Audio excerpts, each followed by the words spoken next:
بسم اللہ الرحمن الرحیم نحمده ونصلی علی رسوله الکریم اما بعد بسم اللہ الرحمن الرحیم۔ عزیز طلبہ، آج ہم ہدایت النحو سبق نمبر 96 شروع کر رہے ہیں۔ اس سبق میں ہم المضارع المجزوم حصے دوم پڑھیں گے۔ آج کے اس سبق کا خلاصہ یہ ہے کہ مصنف علیہ رحمہ سب سے پہلے یہ بات ذکر کریں گے کہ شرط اور جزا یہ دو جملے ہوتے ہیں، کلمات مجازات ان دو جملوں پر داخل ہوتے ہیں، تو ان کلمات مجازات کے داخل ہونے کے بعد لفظاً آیا یہ ان جملوں پر کچھ عمل کریں گے یا نہیں۔ سب سے پہلے یہ بات بتائیں گے کہ شرط اور جزا اگر دونوں مضارع ہوں تو پھر لفظاً عمل ہوگا، دونوں مجزوم ہوں گے، اور اگر تنہا شرط مضارع اور جزا ماضی ہو تو فقط شرط مجزوم ہوگا اور ماضی میں اختیار ہے، اور اگر دونوں ماضی ہو تو پھر جزم نہیں آئے گا، یعنی پھر لفظاً کوئی عمل نہیں کرے گا۔ اور چوتھی صورت یہ ہے اگر شرط ماضی اور جزا مضارع تو جزا میں دو صورتیں جائز ہے، مجزوم بھی ہم پڑھ سکتے ہیں اور غیر مجزوم بھی۔ اس کے بعد پھر مصنف علیہ رحمہ یہ فائدہ ذکر کریں گے کہ جزا پر فا لانا کن کن صورتوں میں جائز اور کن کن صورتوں میں جائز نہیں۔ تو فرمائیں گے کہ اگر جزا فعل ماضی قد کے ساتھ ہو، یا مضارع منفی بلند ہو، یا جزا جملہ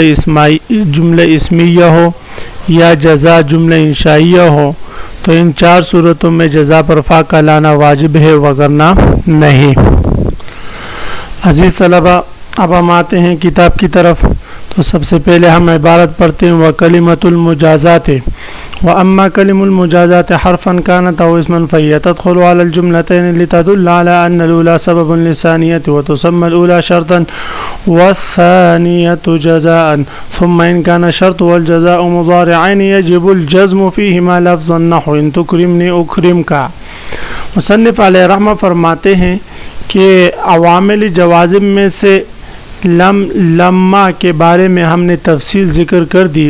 اب فرماتے رہی بات کلمہ مجازات کی، یعنی ان عوامل کے علاوہ جو کلمات مجازات ہے جو فعل مضارع کو جزم دیتے ہیں، ان کی تفصیل یہ ہے کہ کلمہ مجازات ہمیشہ دو جملوں پر داخل ہوتے ہیں، پہلے کو شرط کہتے ہیں اور دوسرے کو جزا کہتے ہیں۔ تو فرماتے وہ اما کلم المجازات حرفا کانت او اسما، رہی بات کلمات مجازات کی،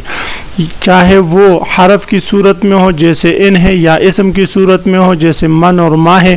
فَهِيَ تَدْخُلُ عَلَى الْجُمْلَتَيْنِ، تو یہ تمام کلمات مجازات یا اسمائی شرطیہ یا حروف شرطیہ یہ دو جملوں پر داخل ہوتے ہیں، لِتَدُلَّ عَلَىٰ أَنَّ الْأُولَىٰ سَبَبٌ لِلثَّانِيَةِ، دو جملوں پر داخل ہوتے، پہلے کو شرط دوسرے کو جزا کہتے ہیں، اور اس کی وجہ یہ ہوتی کہ پہلے جملہ وہ دوسرے کے لیے سبب ہوتا ہے۔ تو فرماتے یہ دو جملوں پر داخل ہوتے ہیں لِتَدُلَّ عَلَىٰ أَنَّ الْأُولَىٰ سَبَبٌ لِلثَّانِيَةِ، تاکہ یہ کلمات مجازات کے دخول کے بعد پہلا جملہ دلالت کرے اس بات پر کہ تاکہ یہ کلمات مجازات دلالت کرے اس بات پر کہ ان الاولی سبب للثانیۃ، کہ پہلا جملہ وہ دوسرے جملے کے لیے سبب ہے، وتسمى الاولی شرطا والثانیۃ جزاء، پہلے جملے کو شرط اور دوسرے کو جزا کہا جاتا ہے۔ ثم ان کان شرط والجزاء مضارعین، اب یہاں سے مصنف علیہ الرحمہ شرط اور جزا کی مزید بحث ذکر فرما رہے ہیں کہ کلمات مجازات کے داخل ہونے کے بعد شرط اور جزا میں لفظاً بھی تبدیلی آتی ہے اور معناً بھی تبدیلی آتی ہے۔ تو فرماتے ثم ان کان شرط والجزاء مضارعین، اگر شرط اور جزا دونوں مضارع ہو، یجب الجزم فیہما لفظاً، تو دونوں کو لفظاً مجزوم بنانا واجب ہوگا، جیسے ان تکرمنی اکرم کا، اس لیے کہ عامل جازم ان شرطیہ داخل ہے، اور فعل مضارع جو ہے وہ اعراب کو قبول کرتا ہے، جزم کو قبول کرتا ہے لہذا دونوں مجزوم ہوں گے. جیسے ان تکرمنی یہ جملہ شرط ہے، اکرم کا یہ جملہ جزا ہے اور دونوں مجزوم ہیں. جی وَإِن كَانَ ماضیین اگر دونوں ماضی ہو یعنی شرط اور جزا دونوں ماضی ہو لم تعمل فیہما لفظاً تو پھر اس صورت میں کلمات مجازات ان دونوں میں لفظاً کوئی عمل نہیں کرے گا. جیسے ان ضربت ضربت اگر تو نے مارا تو میں بھی ماروں گا، تو یہاں پر ضربت جملہ شرط ہے یہ بھی ماضی، ضربت جملہ جزا ہے یہ بھی ماضی، لہذا لفظاً کوئی بھی عمل نہیں کرے گا اس لیے کہ فعل ماضی مبنی ہوتا ہے اور یہ اعراب کو قبول نہیں کرتا، محل اعراب نہیں. جب محل اعراب نہیں جزم کو یہ قبول نہیں کرتا تو اس لیے ان شرطیہ ان میں لفظاً عمل بھی نہیں کرے گا. پہلے وَإِن كَانَ الْجَزَاءُ وَحْدَهُ مَاضِيًا اگر جزا تنہا ماضی ہو یعنی صرف جزا ماضی ہو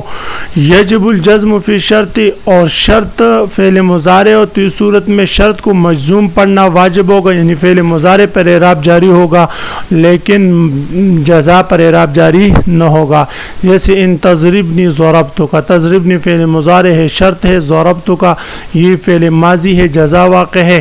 اور شرط فعل مضارع ہے لہذا اس کو مجزوم پڑھنا واجب ہوگا. اگر صورت اس کی برعکس ہو وَإِن كَانَ الشَّرْطُ وَحْدَهُ مَاضِيًا اگر شرط فعل ماضی ہے تنہا جاز فی الجزاء الوجہان اور جزا جو ہے وہ مضارع ہے تو پھر جزا کو دو صورتوں کے ساتھ پڑھنا جائز ہے. جزا چونکہ فعل مضارع ہے اگر ہم چاہے تو اس پر ان شرطیہ کا عمل جاری کر کے اس کو مجزوم بھی پڑھ سکتے. جئتنی یہ جملہ شرط، اکرم کا یہ جملہ جزا ہوگا اور اس کو ہم نے مجزوم پڑھا فعل مضارع ہونے کی وجہ سے اور ان شرطیہ کی وجہ سے. اگر ہم چاہے ان جئتنی اکرمو کا پڑھے یعنی غیر مجزوم پڑھے اعراب اس پر ہم برقرار رکھیں تو اس صورت میں یہ فعل ماضی کے تابع ہوگا، اس پر لفظاً ان نے کوئی عمل نہیں کیا تو جو اس کے تابع اس پر بھی عمل نہیں کرے گا. جی وَاعْلَمْ أَنَّهُ إِذَا كَانَ الْجَزَاءُ مَاضِيًا بِغَيْرِ قَدْ لَمْ يَجُزِ الْفَاءُ فِيهِ نَحْوَ إِنْ أَكْرَمْتَنِي أَكْرَمْتُكَ قَالَ اللَّهُ تَعَالَى وَمَنْ دَخَلَهُ كَانَ آمِنًا. اب یہاں سے مصنف علیہ رحمہ فرما رہے ہیں کہ جزا پر فا داخل ہوتا ہے فا جزائیہ تو کن کن صورتوں میں فا جزائیہ کا دخول ضروری اور کن صورتوں میں فا جزائیہ جزا پر داخل نہ ہوگا. تو مصنف علیہ رحمہ فرماتے جان لیجئے انہو اذا کان الجزاء ماضیا بغیر قد اگر جزا فعل ماضی قد کے بغیر ہو یعنی جزا فعل ماضی اور اس پر قد بھی داخل نہ ہو تو لم یجز الفاء فیہ تو پھر صورت میں جزا پر فا کو داخل کرنا جائز نہ ہوگا. جیسے ان اکرمتنی اکرمتو کا اکرمتنی یہ جملہ شرط ہے، اکرمتو کا یہ جملہ جزا ہے. اب یہاں پر جزا فعل ماضی اور بغیر قد کے ہیں لہذا اس پر فا کا داخل کرنا یہ جائز نہیں. جیسے قرآن پاک میں اللہ رب العزت ارشاد فرماتے ہیں قال اللہ تعالی ومن دخلہ کان آمنا. من اسم موصول متضمن بمعنی حرف شرط مستند الیہ مبتدا دخلہ یہ جملے اس کے لیے شرط ہیں اور دخل فعل ہوا ضمیر اس کے اندر فاعل ہو ضمیر مفعول بھی راجع بسوء اسم موصول. اسم موصول اپنے صلے سے مل کر یہ مبتدا بنا. کان آمنا یہ جملہ جزا قائم مقام خبر کے ہیں. کان فعل افعال ناقص ضمیر اس کے اندر اسم اور آمنن یہ اس کے لیے خبر ہوا مولانا. تو اب یہاں پر کان آمنا یہ جزا واقع ہے من شرطیہ کے لیے اور یہ کان فعل ماضی ہے اور اس پر لہذا فا کو داخل کرنا یہ جائز نہیں. وَإِن كَانَ مضارعا مثبتا او منفیا ہاں چار صورتیں ایسی ہے کہ جن میں جزا پر فا کا داخل کرنا ضروری ہوتا ہے. ان میں سے پہلی صورت کان مضارعا مثبتا اگر جزا فعل مضارع مثبت کا صیغہ ہو او منفیا بلا یا مضارع منفی ہو لیکن لا کے ساتھ ہو تو جاز فیہ الوجہان ان دو صورتوں میں جزا کو دو صورتوں میں پڑھنا جائز ہے. ان تضربنی اضرب کا او فاضرب کا یعنی فا کا دخول بھی جائز اور فا کا عدم دخول بھی جائز. جیسے ان تشتمنی لا اضرب کا او فلا اضرب کا. پہلی مثال مضارع مثبت کی اور دوسری مثال ہے مضارع منفی بلا کی. وَإِن لَمْ يَكُنِ الْجَزَاءُ أَحَدَ الْقِسْمَيْنِ الْمَذْكُورَيْنِ اور مذکورہ دو قسموں میں سے اگر جزا ان دو قسموں میں سے کوئی بھی قسم نہ ہو، یعنی نہ مضارع مثبت ہو اور نہ مضارع منفی بلا ہو، تو اس صورت میں یجب الفاء فیہ، پھر جزا پر فا کا داخل کرنا واجب ہوگا، وذالک فی 4 صور، اور یہ 4 صورتوں میں جزا پر فا کا داخل کرنا واجب ہوتا ہے۔ ان میں سے پہلی صورت یہ ہے کہ ان یکون الجزاء ماضیا مع قد، کہ جزا فعل ماضی قد کے ساتھ ہو، قول تعالی، جیسے اللہ تعالیٰ کا یہ قول ان یسرق فقد سرق اخ له من قبل۔ عزیز طلبہ، سب سے پہلے ہم اس آیت کریمہ کی ترکیب کرتے ہیں۔ ان شرطیہ، یسرق فعل ضمیر اس کے اندر فاعل، جملہ فعلیہ خبریہ ہو کر یہ شرط، فقد سرق اخ له یہ جملہ اس کے لیے جزا ہے۔ قد حرف تحقیق، سرق فعل ماضی، اخن موصوف، لہو ظرف مستقر اس کے لیے صفت، موصوف صفت مل کر یہ سرقہ فعل ماضی کے لیے فاعل، من قبل جار مظرف لغو متعلق بسرقہ فعل است۔ اب یہ سرقہ فعل اپنے فاعل اور متعلق سے مل کر جملے فعلیہ خبریہ ہو کر یہ شرط جزا ہے، یسرق شرط کے لیے۔ اب یہ جزا جو ہے یہ فعل ماضی ہے اور اس پر قد حرف تحقیق داخل ہے، لہذا ہم نے پڑھا کہ اگر جزا ماضی ہو مع قد، ایسا ماضی جو قد کے ساتھ ہو، تو اس صورت میں جزا پر فا کا لانا واجب ہوگا۔ تو دیکھیں یسرق فقد سرق اخ له میں فا داخل ہے۔ جی دوسری مثال، والثانیۃ ان یکون الجزاء مضارعا منفیا بغیر لا، دوسری صورت یہ ہے کہ جزا مضارع ہو، ایسا مضارع منفیا بغیر لا جو مضارع منفی تو ہو لیکن لا کے علاوہ کسی اور حروف نافیہ میں سے وہ منفی ہو، جیسے لن کے ساتھ ہو یا کسی اور کے ساتھ، جیسے ومن یتبع غیر الاسلام دینا فلن یقبل منہ، جو بھی اسلام کے علاوہ کوئی اور دین تلاش کرے گا تو وہ دین اس سے ہرگز قبول نہیں کیا جائے گا۔ تو یہاں پر من اسم موصول متضمن بمعنی حرف شرط مستند الیہ مبتدا، یتبع غیر الاسلام یہ جملہ اس کے لیے صلہ ہے، قائم مقام شرط کے ہیں، یبتغی یہ فعل اور ضمیر اس کے اندر فاعل راجع بسو اسم موصول، غیر الاسلام مرکب اضافی اس کے لیے مفعول بھی ہے، فعل اپنے فاعل مفعول بھی سے مل کر یہ صلہ ہوا، موصول صلہ مل کر یہ مبتدا قائم مقام شرط کے، فلن یقبل منہ یہ جملہ اس کے لیے جزا ہے، فا جزائیہ لن ناصبہ یقبل فعل مضارع مجہول ضمیر اس کے اندر نائب فاعل من جار، ہو ضمیر جار مجہول ظرف لغو متعلق بیقبل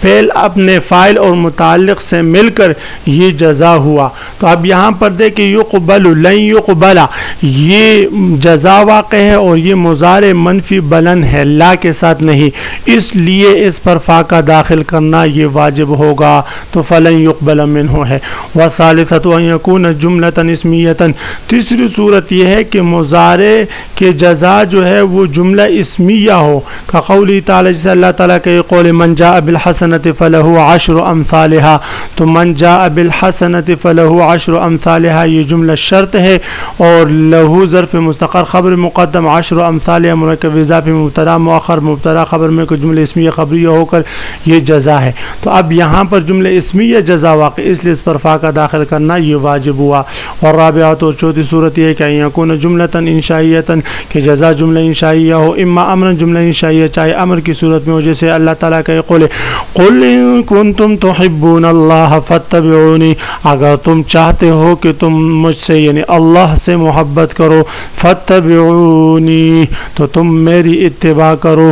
قل یہ فعل ہے ضمیر اس کے اندر فاعل، ان کنتم تحبون اللہ یہ جملہ شرط ہے، قائم جملہ شرط ہے، ان شرطی یا کنتم فعل آدھا فاعل ناقصات تم ضمیر اس کے اندر اسم، تحبون اللہ یہ جملہ اس کے لیے خبر ہے، فعل اپنے فاعل اور خبر سے مل کر یہ قائم مقام شرط ہوا، فتبعونی یہ جملہ اس کے لیے جزا ہے۔ تو اب یہاں پر جزا فتبعو امر و ضمیر اس کے اندر فاعل، نون وقایہ ضمیر متکلم مفعول بھی،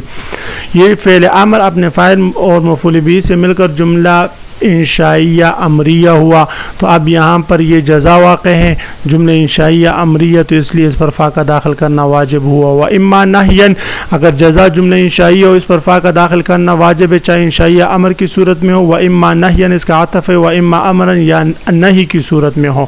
قولی تعالی فإن علمتموهن مؤمنات فلا ترجعوهن إلى الكفار، پس اگر تم ان عورتوں کے بارے میں جان لو کہ وہ مومنہ ہے فلا ترجعوهن إلى الكفار، تو پھر کافروں کے پاس ان کو واپس مت لوٹائیں۔ اب یہاں پر ان علمتموهن مؤمنات، علمتمو فعل و ضمیر اس کے اندر فاعل، ہن مفعول به، فعل اپنے فاعل سے مل کر یہ اور متعلق سے مل کر یہ شرط ہوا، فلا ترجعوهن الى الكفار، یہ جملے اس کے لیے جزا واقع ہے۔ فا جزائیہ لا ترجعو، لا ناہیہ جازمہ، ترجعو فعل و ضمیر اس کے اندر فاعل، ہن مفعول به الى الكفار جار مجرور اور فی الحال متعلق بلا ترجعو فعل۔ تو آپ یہاں پر دیکھیں لا ترجعو جملہ نہیہ جزا واقع ہے، لہذا اس پر فا کا داخل کرنا واجب ہوا۔ وقد يقع اذا مع الجملة الاسمیہ موضع الفا، اب یہاں سے مصنف علیہ رحمہ یہ بات ذکر فرما رہے ہیں کہ جملہ اسمیہ جب جزا واقع ہو تو اس پر فا کا داخل کرنا واجب ہے، جبکہ بعض مواقع میں فا کے بجائے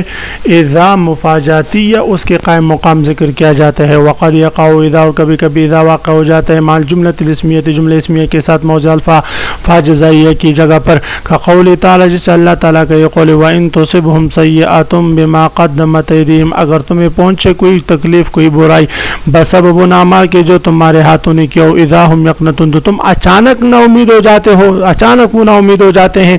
اذا مفاجاتیہ، ہم مبتدا، یقنطون یہ جملہ اس کے لیے خبر ہے، مبتدا خبر مل کر یہ شرط یہ جزا ہے، ان تصبہم جملہ شرطیہ کے لیے۔ تو اب یہاں پر دیکھیں کہ جملہ اسمیہ جو ہے یہ جزا واقع ہے اور اس پر اذا داخل ہے، فا داخل نہیں، تو یہ اذا مفاجاتیہ کہلاتا ہے اور یہ فا جزائیہ کے قائم مقام بن سکتا ہے۔ تو عزیز طلبہ، آج کے اس سبق کا خلاصہ یہ ہوا کہ ہم نے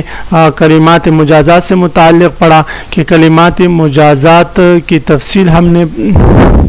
آج کے سبق کا خلاصہ یہ ہوا کہ ہم نے کلمات مجازات کی تفصیل شروع کی اور ہم نے پڑھا کہ کلمات مجازات دو جملے پر داخل ہوتے، پہلے کو شرط اور دوسرے کو جزا کہتے ہیں۔ پھر شرط اور جزا سے متعلق پہلے ہم نے پڑھا کہ شرط اور جزا میں یہ کلمات مجازات لفظاً کن صورتوں میں عمل کریں گے۔ ہم نے بتایا کہ اگر دونوں مضارع ہو تو تب یہ لفظاً عمل کریں گے، اور اگر دونوں ماضی ہو تو عمل نہیں کریں گے، پہلا ماضی ہو تب بھی عمل نہیں کرے گا، پہلا